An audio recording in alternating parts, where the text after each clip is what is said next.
This is going to be a very ad-libbed review today, guys. I'm going to be talking about it's the end of this sample that I have of Labdanum 18 from Labo. I haven't done many Labo reviews. In fact, I think I've only got two, one for Patchouli 24, one for Bergamot 22, and that's about it.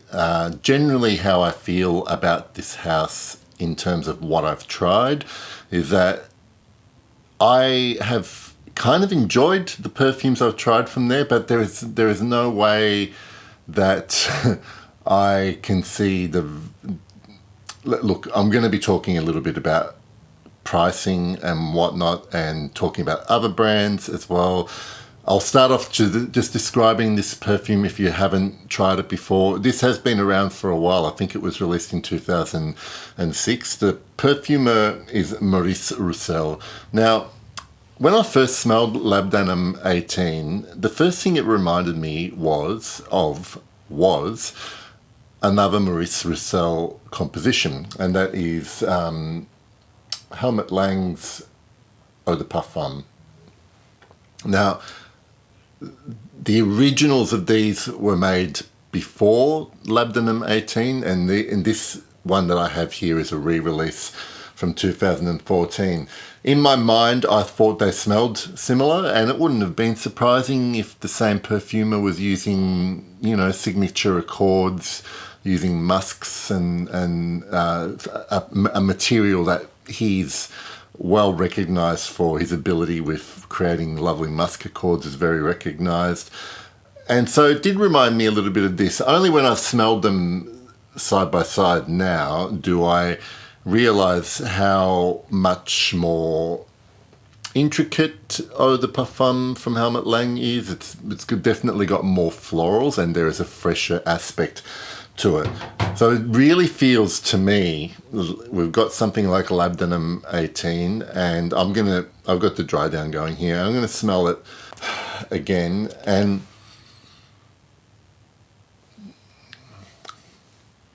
that was a very alcoholic opening. I smelled a lot of alcohol in that. Usually that doesn't happen. So naturally, I do smell that amber, musky amber accord. That Labdanum definitely contributes to it. This gets powdery as well, and even though it's not listed, there is something that smells like a big benzoin bomb as well. It smells like the base notes of Helmut Lang's Eau de Parfum as well. And it's really interesting because this also, if you go into websites like Parfumo or Fragrantica, they have voting options where people can sort of vote for other perfumes that smell similar to this. So Labdanum 18, other people have commented on the fact that it smells a little bit like Muscarat Jour, which is also another Maurice Roussel composition. Some people even think Shalimar it resembles. I'm guessing it's that ambery accord, although this doesn't feel as complex as Shalimar. And then it hit me that there is a much newer perfume called Le Lion from Chanel, which has a wonderful big Labdanum DNA running through it, and you can smell something similar in Le Labo's Labdanum 18, but compared to Le Lion, this is very basic. It's basic bitch Labdanum, and it's not that it doesn't smell good, but now I'm going to get to the point of my annoyance, or it shouldn't even be annoyance. I should just accept that this is the way the perfume industry is. But 50 ml of Labdanum 18, shit sprays. This is an official Le Labo sample, by the way. Here in Australia is 340 Australian dollars. 50 ml bottle of Le Labo. 340 Australian dollars. Granted, it's not it's not much, well, the Chanel is not much cheaper, but a Chanel Le Lion Les Exclusives 75ml bottle I can get for $330 retail Australian. So I'm getting more perfume for less, and it is a far superior perfume in my humble opinion. And it just really, this whole thing with brands like, I don't want to single the Labo out because they're not alone here. They're definitely not alone, but they're just one of many perfume brands that just really price their products for marketing. Like they are luxury pricing to give the perception of luxury. So whether it's cart before the horse or horse before the cart, but essentially what they want people to understand is that it's an aspirational purchase, that it is somehow a symbol of status. And I'm not telling you guys anything you don't already know. I just sometimes I get smacked in the face with reality, and how this is like this just happens to exist in a hobby that I really love and enjoy. There's nice perfume out there. If you're on a budget, you could get a bottle of Shalimar.